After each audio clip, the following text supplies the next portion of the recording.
Hey there, welcome back to another Rest Eat Move podcast. And this episode today, we're going to talk about this 11-year-old that got a weight set, a 110-pound dumbbell set, and he's coming to us live up north. But today we're going to talk about strength training and strength training in all different aspects, why you do it, why you don't do it, what to think about, what not to think about.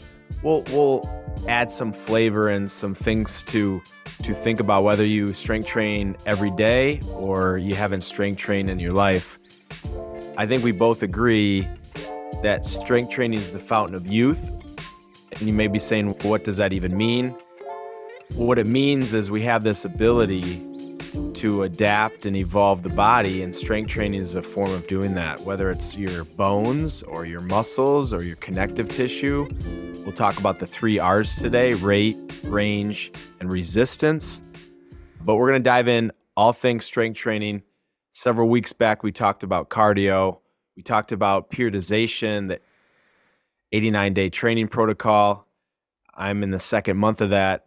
So this is a very exciting podcast topic. I think we both talking about it. Don't get to talk about it enough on stage, but that's why we love doing the podcast. So Dad, welcome in from up north. And I think this is your last week until you actually have to come down here and sit in the hot seat. No, I got one more week. So I'm not coming home one more until week. The 16th. I'll be back the week of the 16th. So we'll get him for 1 week in the hot seat. But you got a 110-pound dumbbell set at your 11th birthday. You've been strength training, let's just say, since 11 years old. Let's just fill in the audience. Why were you attracted to strength training at such a young age? And what's a takeaway that people can take if they aren't interested at 40 years old still about strength training?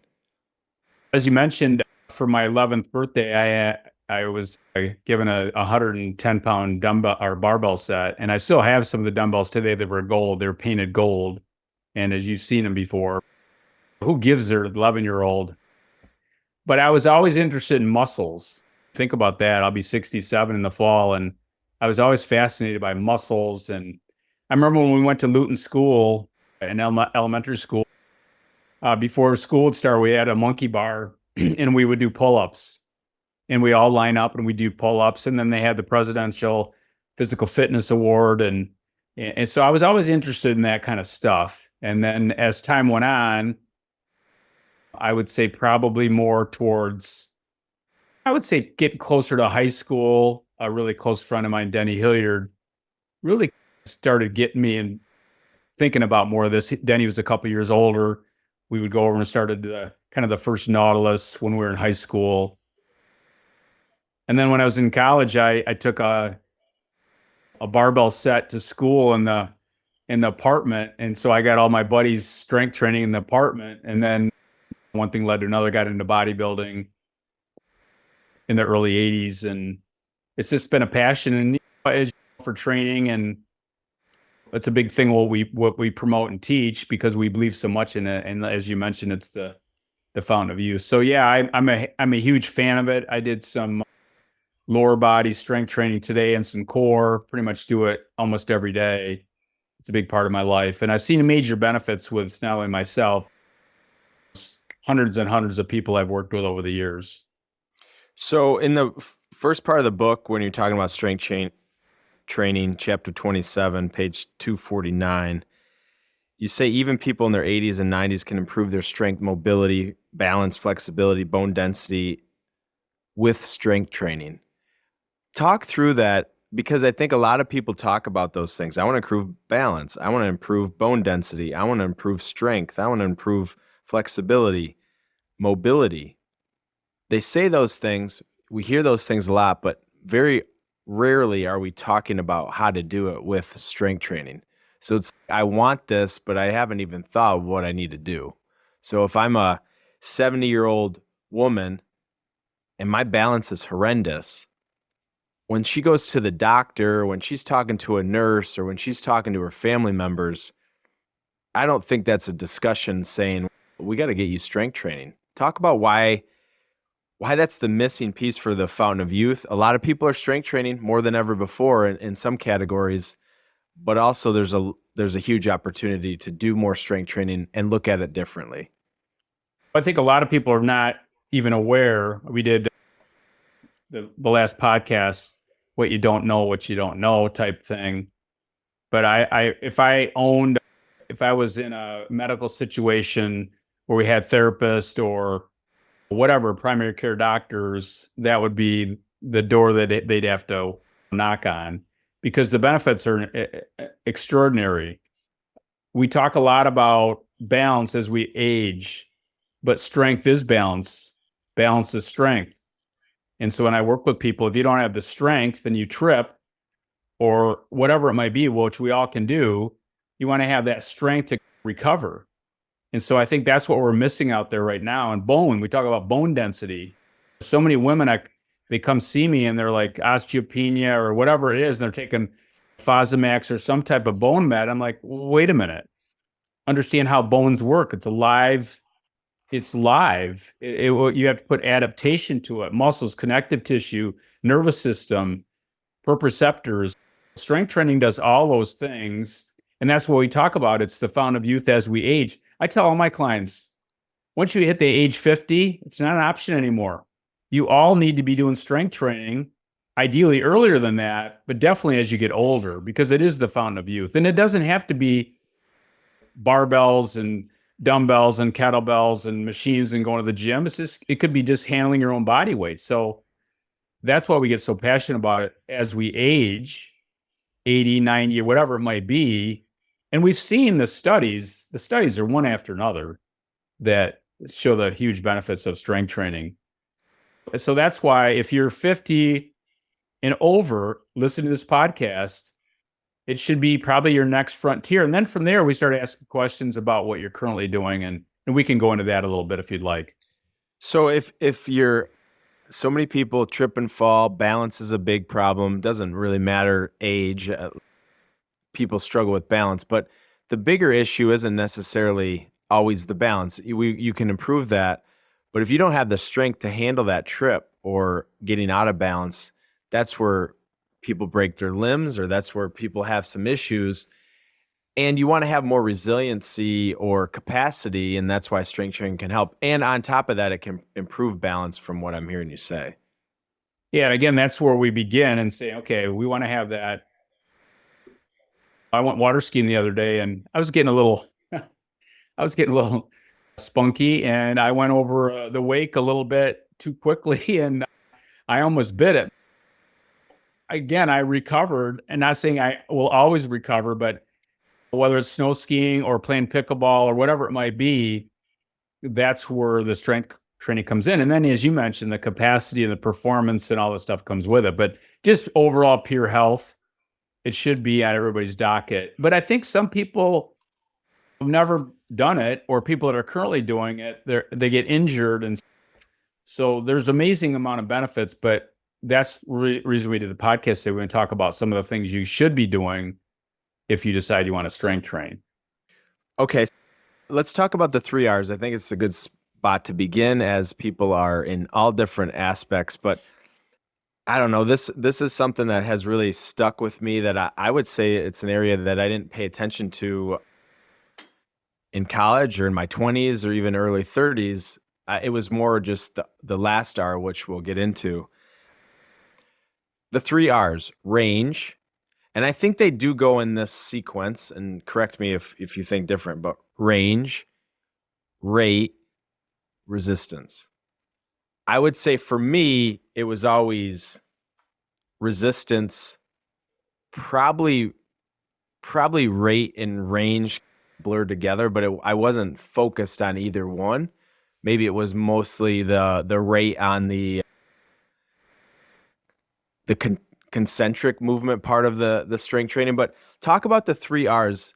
For me, range is the area that I think a lot of people forget about. And then rate is so powerful, especially for someone that doesn't want to lift a ton of weight, or they're new to it, or maybe they're stuck doing the same thing they've always done.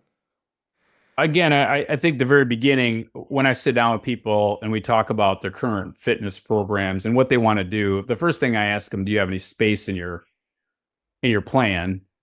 to devote some time to this. So before we jump into that real quickly, I just want to ask those questions to the audience.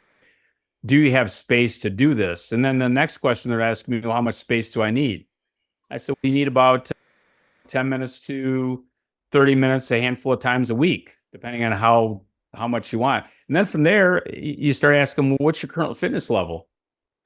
Can you hang from a bar? You create this self-awareness. We talk a lot about that. We did in our last podcast. So I create a little self-awareness. Can you do a push-up? Can you do a hang? You've heard us talk a lot about this. Where are you currently at? Can you do a body weight squat? So we ask all these kind of questions. What would you currently rate your fitness level on a 1 to 10 scale? And then when we get all that, you get the sense of commitment. Okay, I am open to start doing some strength training. Once you get that, then we talk a lot about posture and body alignment. And that as we get into the 3 R's, we have to maintain the body alignment, the nervous system, the structure. And we just teach basic body alignment when you're doing a curl or whatever you're doing. And then as we move forward, I want to teach you how to fish. And now that's the 3 R's. And the first one is range of motion. So years ago, I was asked to come over to a local high school, and I met with the strength coaches and the athletes and whatever, and they're squatting on this big, I don't know what you call it. It's a high, I don't know, it would be like a high Platform. bench. Yeah, platform. High bench, you basically had to break your knee about 4 inches to touch your butt, and they're squatting. And these kids are putting way, way, way too much weight on their back, but they think they can squat 300, 400, 500 pounds because they only had to go down a couple inches. I said, wait a minute. If you're playing football or whatever sport you are, you have to understand the performance. What are the performance you're looking at? It's not just squatting. You want to be able to create speed and range and power and all this stuff. So when you think about range, that's the first thing I work with on everybody. What is that range? What's the range? Because as the range increases, hence the intensity goes up. So if I do a tiny little push-up, it's not a lot of intensity. But if I do a full range of a push-up or a squat or whatever it might be, a lat pull down or a pull-up or whatever we decide to do, now that goes up. So that's the first thing. We look at the range of the movement. Number 2 is we work on the rate, and that's the speed. Is it slow? Is it medium? Am I pausing? This is where strength training can get interesting because people think it's so boring. I'm going to do 3 sets of 10 reps and call it a day.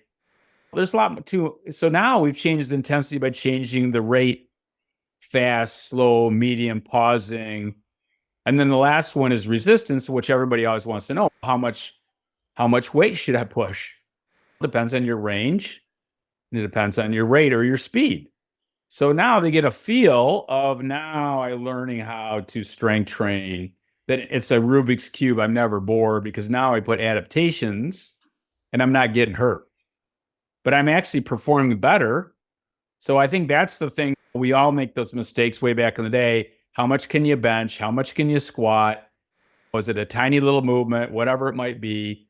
That was always the gold standards of sets, reps, and weight.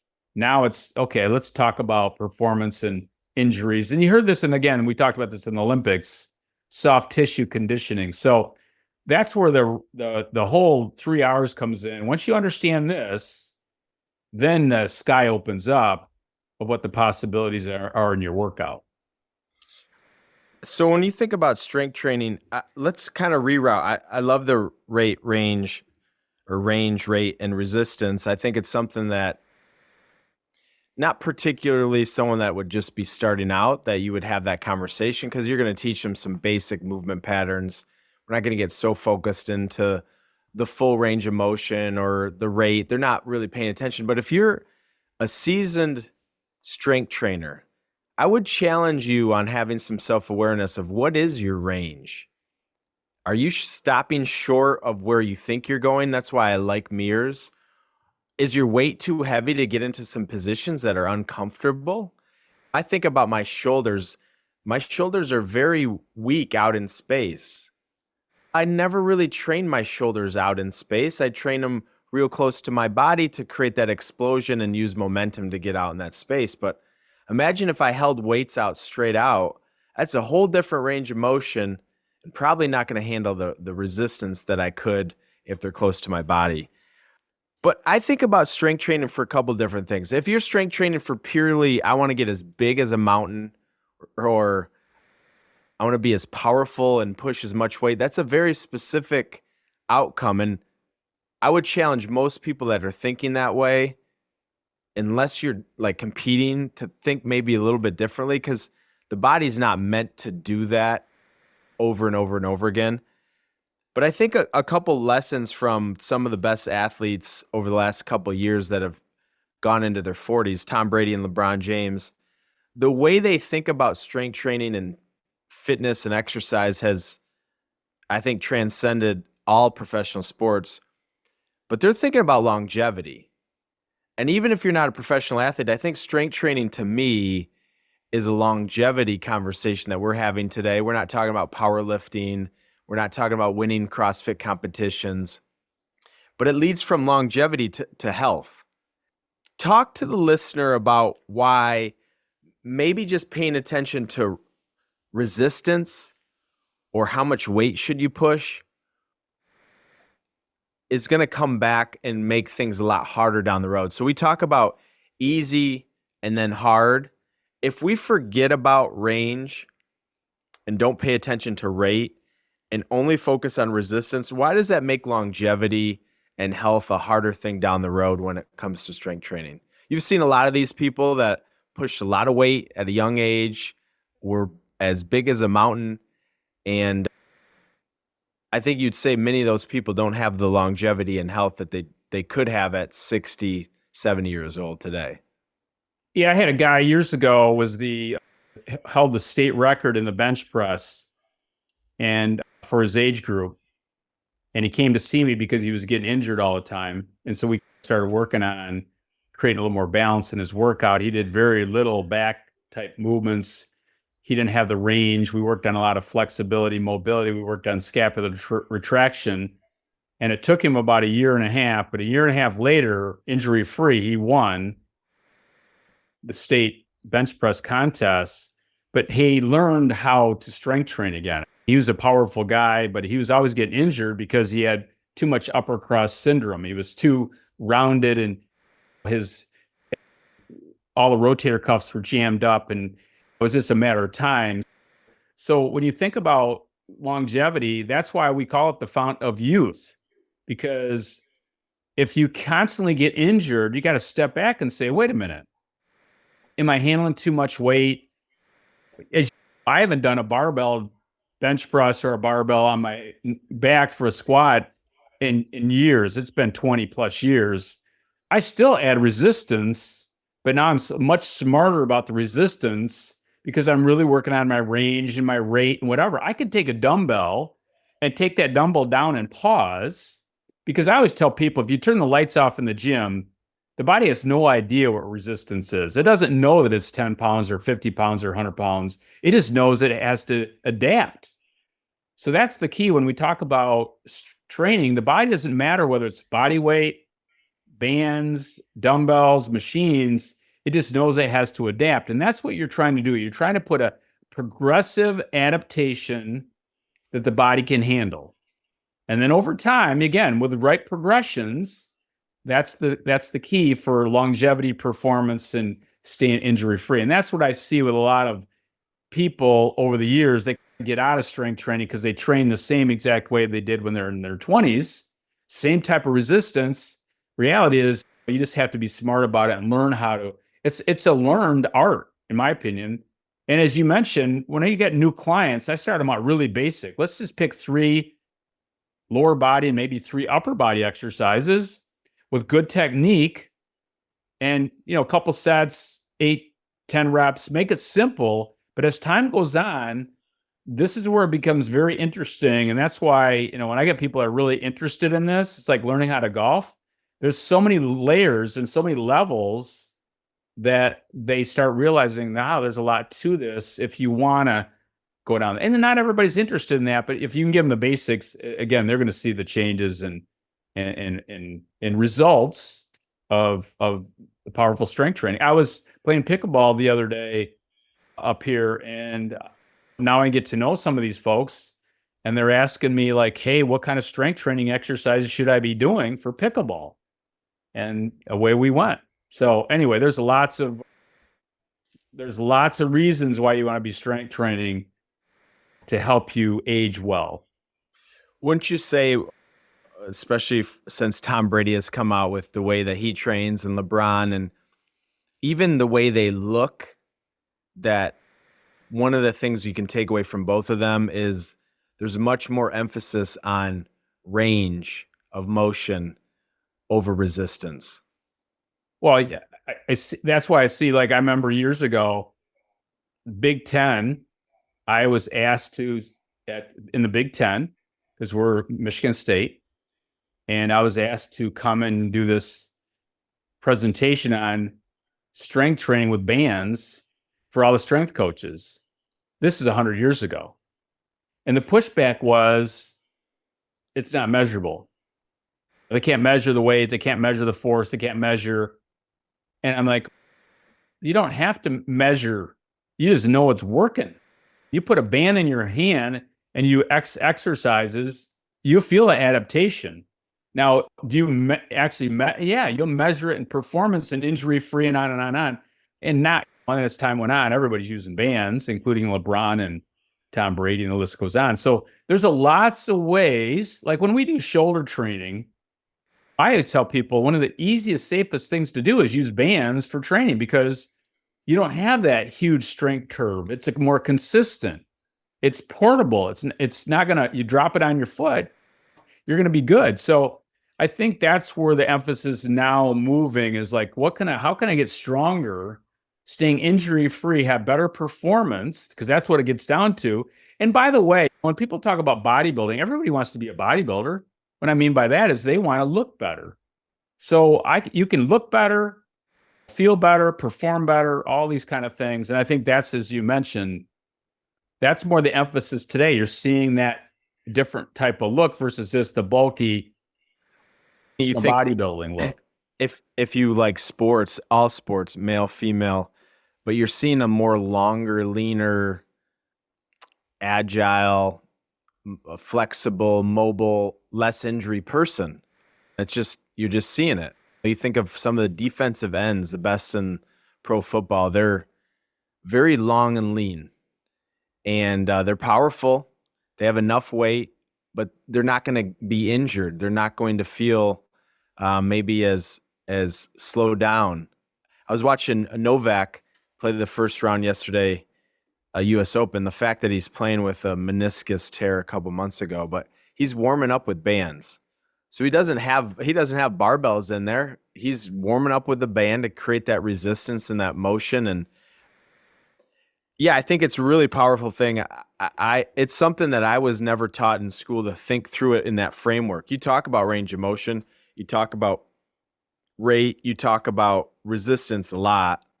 Why did we get so caught up into measurement when it came to strength training? Why is it such a relevant thing to say you got to measure your output? They still do it in the combines in pro football. How many times can you bench press 225 pounds, or how much can you squat? Or these are numbers. I remember Tony Mandarich was at Michigan State way back in the day playing offensive tackle, drafted by the Green Bay Packers. And everybody's talking about how Tony Mandarich could bench 3.25 and squat 500 pounds and blah, blah, blah, blah, blah. And so we still see a lot of that. But the proof is Dr. Phil always says, it's not the pudding, it's tasting the pudding. What's working for you? So if you can still do activities and you're not injured, and the list goes on, nobody wants to be injured, but you want to perform at a high level. You see these running backs in the NFL, their lifespan in the NFL is not very long, but they're now realizing that they need to be more flexible. So when they get under the weight of some of these linebackers or linemen, they can move. Or tennis players. You see all these tennis players, male and female, for the U.S. Open. Every one of them is strong, and they have to have that. That's not the old guard. These are all explosive athletes that have lots of mobility, flexibility. but strength. And every one of them, I was watching the Serena Williams. She had a really specific conditioning coach, but everybody's doing strength training today. And it has been for a long time. And I think it's leaking more into the average person, especially as we get older, because of the incredible benefits. So, real quickly, we're talking about athletes. What would you try to teach a young athlete between the ages of 15 and 20, whether it's going into high school or going into college? What would you want them to think about when they're doing strength training? Because we think about the bigger, faster, stronger, the old guard of putting the towel on your on your chest and banging it off your chest and do as many as you can. I think we've seen that that's not going to work in today's age with all the information we have. What would you tell a young athlete as they're starting their strength training journey for athletic performance? You're familiar with this, but Kirk Cousins now plays for Atlanta, played for Minnesota, and played at Michigan State. And he had some shoulder problems, and he came to see me. And one of the things we talked a lot about, he's a captain of the football team at Michigan State. And he's got to play the game. He's got to do the bench presses. He's got to do all this stuff. But he wanted to play pro football. And as a quarterback, he has to have shoulder mobility, flexibility, and strength. So we talked a lot about the very beginning is what movements should you be doing? And then what movements should you be doing? And then really how to do those correctly. We talked a lot about scapular retraction because I would teach young athletes a little bit about how the scapula works, upper body. I would teach them some basic posture things. And then as they get into those movements, they start understanding a little bit more about that. So as young athletes, that's what I would be teaching. I would be teaching posture, body alignment, a little bit about reps and sets and recovery, why recovery is so important. But that's to me what I would teach at that age, including college and professionals. Okay, what kind of recovery are you doing? What would you make sure is not being told or taught in a perfect world? Again, they have to play this game, but I'm not a big fan of barbell bench press at all. And the reason being, there's no mobility at the shoulder girdle. So when you adduct the bar, there's no movement of the bar. Dumbbells, you can actually take the hands closer together. So if I have young athletes, I would get them away from the bar because all you're doing is putting pressure in that capsule. And what for? We can challenge them with dumbbells and things like that, machines, cables, but I would get rid of that. The other one I would get rid of is, people don't want to hear this, but I would get rid of a barbell squat. To me, when you put that load on the spine, what's the point? The point is that if I want to add load, there's lots of ways I can add load without putting a bar on my back. So those are the two big ones I take out of everybody's workout. And I would challenge them like, hey, I can load as much as you want, but not in the wrong spots. And that's where you always see people with the shoulder issue because, hey, and I put my hand right there on their shoulder. Is that bothering you? Oh my gosh, this kills me. Of course, that's the super highway. There's no room and you've just jammed this up all the time by doing a barbell chest press. Or is there ever time where killing me? My S1, my L4, my L5 are all jammed up. Yeah, you put that compression in that spine. So I guarantee people are doing this in all sorts of athletics. But if I'm teaching from the very beginning, when I had my share of shoulder problems and back problems from doing all these crazy things with too much weight. Is there any time where you would do a barbell squat with very light weight to improve that range of motion with some load? I wouldn't put it on my shoulders. I would put it somewhere. Maybe I even put it overhead. So I create that whole chain versus just the load. So to me, if I'm going to load that, I'm going to use dumbbells or kettlebells or something where I can actually load correctly versus because that bar is going to be pushing you this way. So the load's going to come in the spine moving forward. Again, lightweight, that might be okay. But if you're teaching young athletes, and that's what they have to do because that's what the coaches are teaching for all, I would make sure they're using very lightweight so they have the right progressions. All right, let's round a corner. We talk about athletes and all that stuff. Let's get back to the everyday person or even somebody just likes to strength train, what are some takeaways that really everybody should be dialed in? I think a couple takeaways that I've heard so far, you need to be strength training when you're over at 50. So if you're not 50, we better start now because we're going to have to at 50. What are some takeaways when it comes to strength training? The first thing I would probably recommend for most people, they don't have a lot of background to this. I would hire a personal trainer. And I would hire a personal trainer and I'd tell them what my goals and my wants are. And I don't need to, again, back to the 3 R's. We've seen people in the gym, at our gym. I got a 60-year-old woman putting 5 plates in the leg press on each side. That's not what you want. So you want to get a trainer and tell them exactly what your goals are. There's lots of good trainers out there.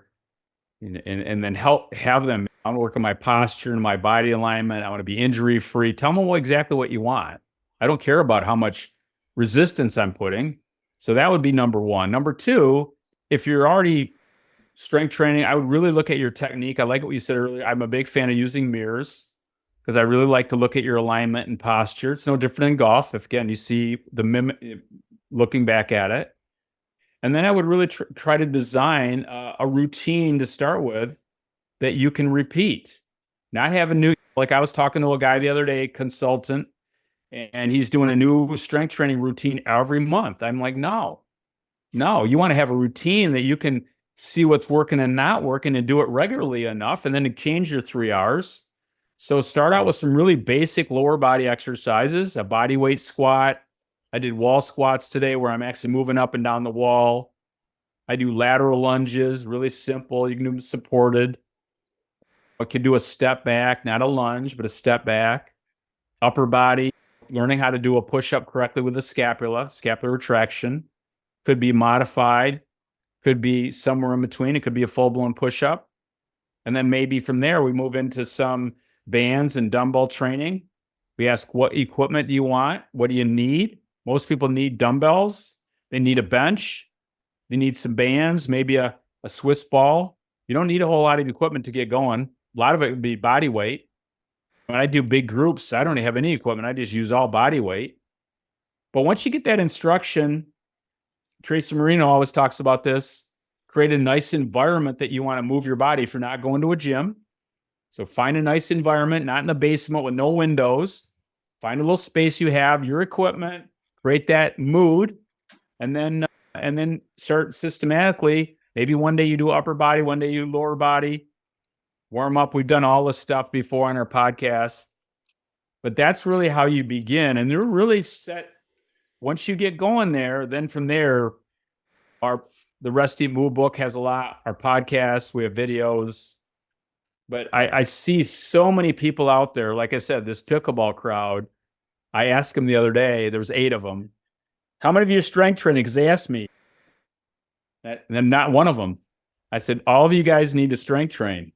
So I can hit a lob over your head and you can run back and get it. That's the benefit of strength training. Or you can do the activities you still want to do. Again, we're all aging, but it really puts that extra gear in your saddlebag. Yeah, so we'll work on the saddlebag part, but I think the areas that we didn't cover is nervous system, how it connects to the nervous system, motor control, hormones, calories, weight loss. We didn't get into that today. We were talking more of the technique and the principles around it. So don't forget those things. And on top of that, the mental health component. I really think when you're strength training, more than any other exercise, you can really only be present. If you have 50-pound, 60-pound, 70-pound dumbbells in each hand doing a chest press, it's going to be hard for you to think about what you're going to be having for dinner. And so those are some of the elements of it. And that's, I think, sometimes the hard part about people getting started, the time thing, where are they going to do it? How are you going to build a routine? But if you are doing it, there's a lot of takeaways today. And if you're not doing it, I think the biggest takeaway is really about that fountain of youth. It's a requirement. We're living longer. Medicine is getting more advanced. Technology, AI, all that stuff is great. But if we do some of that compound interest, and strength training is compound interest for your health, a little bit over and over and over again is going to lead to better results, more capacity, more strength, mobility. And again, I think a lot of people have never heard this before. You've heard it if you're in our ecosystem, but balance equals strength and strength equals balance. And I don't know any other way to improve balance and strength than strength training in some form. One of the couple things before, and again, we can do it round two like we did with cardio if you feel like you want to go deeper in that. But you mentioned the nervous system. I just want to hit a couple things real quickly before we sign off. But what is Matt talking about when he's talking about the nervous system? So the nervous system is basically when you do some type of movement, like for example, if you're working on your posture, your body's going to that's going to be the more of the norm, versus as we age, we lose that battle of gravity. But imagine if you could strengthen your muscles in your back, in your alignment, you'd have that. So that would be more of your norm. That's what he's talking about, the nervous system. The other thing we're talking a lot about today is, well, those Ozempic and all these crazy things for diabetes and weight loss, whatever. But you got to ask the question, what does muscle do? Muscle is the most catabolic. It uses energy. And so when you have more muscle as we age, because that's the key, we want to have more muscle as we age, not less weight. We don't want to lose muscle. That's what I want to make sure everybody. And if we don't use those muscles, they basically atrophy. So yeah, I might lose weight, and that's the problem with Ozempic is you lose muscle. Hello, everybody. Strength training maintains that muscle, that metabolic engine, and that's the key as we age. And then on top of that is connective tissue, and as Matt mentioned, hormones. We talked a lot about hormones. I talked about testosterone in our podcast the week before. But strength training is one of the key ingredients to keep your testosterone levels higher as we age for both men and women. That's the fountain of youth right here. So you're thinking, well, you mean I don't have to do this? No, I don't have to take any of these meds if I just do. But this is work. That's the challenge. It's challenging. Doesn't have to be killing you, but it is challenging. So anyway, you could feel our passion for this, but it really is just getting started. You can see amazing benefits from strength training. So he just highlight what we're going to do next week, part two. Part two is going to go deeper dive into the strength training. A lot of things to cover, but I think first part was really good because it's talking about things we don't normally get to talk about in long form with some flow, get you thinking through those aspects.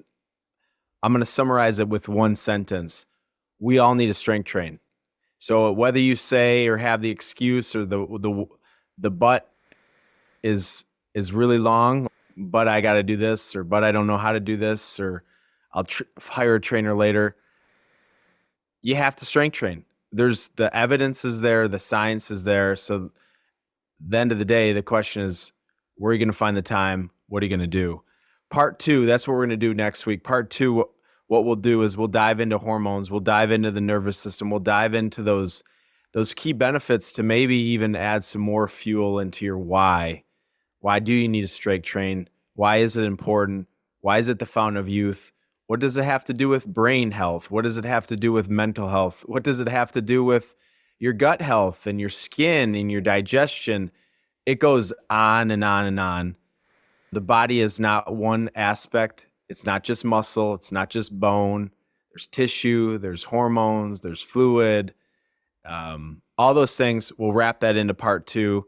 Again, the big takeaway today, you have to strength train. And if you are strength training, you got to perfect the ordinary. And so if we're doing the same thing over and over and over again, maybe we're seeing the results with how we look, but we're injured. We're losing that range of motion. We're starting to see that balance slip. That's what we're here for. We're going to continue this conversation, part two of strength training. My son is playing football at age 8. I haven't got him a 110-pound dumbbell set, but that's what Grandpa's for. So probably his 9th birthday, he'll be having that dumbbell set. But I think everybody's in a different spot, different upbringing, different passions, different excitements. We got to find some ways to strength train, and there's many ways as we'll try to unpack. Thanks for joining us. We'll see you again next time for part two of strength training. Bye-bye.